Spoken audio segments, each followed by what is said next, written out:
Yeah, he sent a pic of his hand last night after a session sparring, I believe, and tore a tendon in his knuckle and had to have immediate surgery. So unfortunately, he's out of the Joe Cordina fight on October 12th and won't return till early 2025.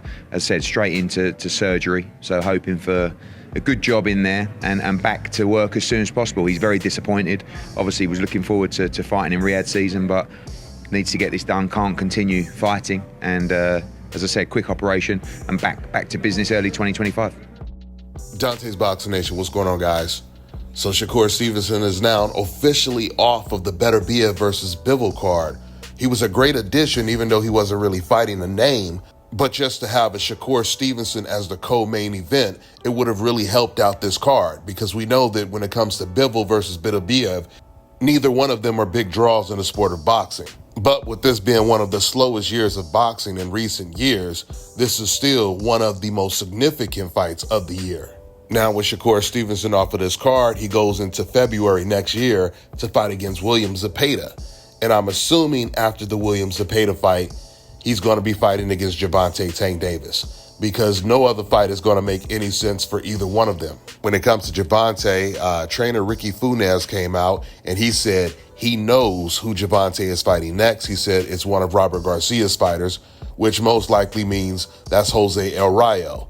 But Leonard Ellerby, he just recently came out and he said we're still looking at a couple of fighters. Things are definitely starting to dry out at 135. So it's going to be really interesting to see who Gervonta Tank Davis is going to be able to fight.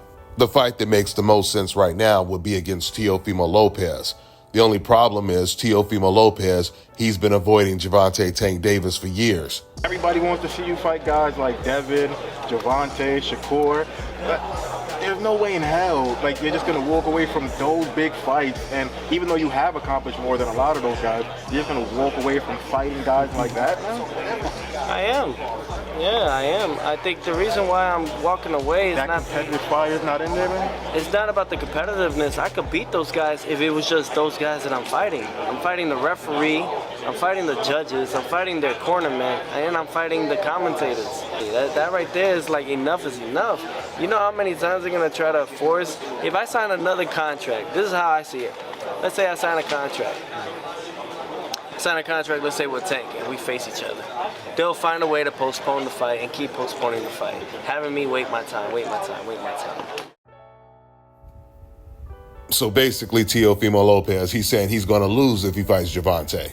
But I still think that Gervonta's team, they should reach out to Teofimo Lopez's team and they should try to make the fight.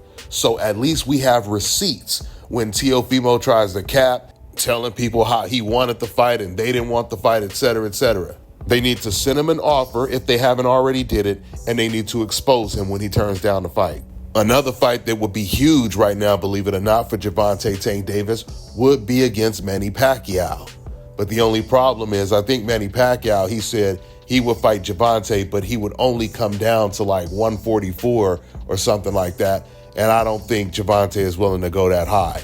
But that would be a huge fight, especially right now when we're in somewhat of a drought in the sport of boxing. But I'm telling you guys right now, if we don't get Gervonta Davis versus Shakur Stevenson next year, that's going to be a tragedy for the sport of boxing. Because at this point, that's the only big super fight in the sport right now that has a real chance of coming together. With that being said, I'm going to wrap this video up. That's all I got for now, guys. I'm on to the next one.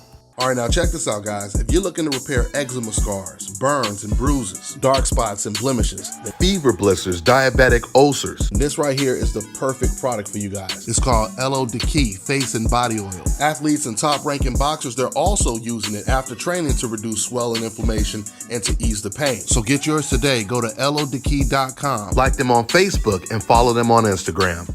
Let me tell you guys about Issa Israel Law Firm. It is a full-service legal practice based in Denver, Colorado, an emerging hub for combat sports and high-altitude training. If you're a fighter inside or outside of the ring and you need a law firm you can trust to fight for you, visit thefighterfirm.com or email help@iilawfirm.com. Legal representation is usually limited to plaintiffs or defendants in Colorado, but iFirm can help anyone in the world with trademarking their business name, logos, and U.S. immigration issues. This brother has been my attorney for a while and helped guide me through all kinds of business and civil issues, so make sure you guys go to thefighterfirm.com.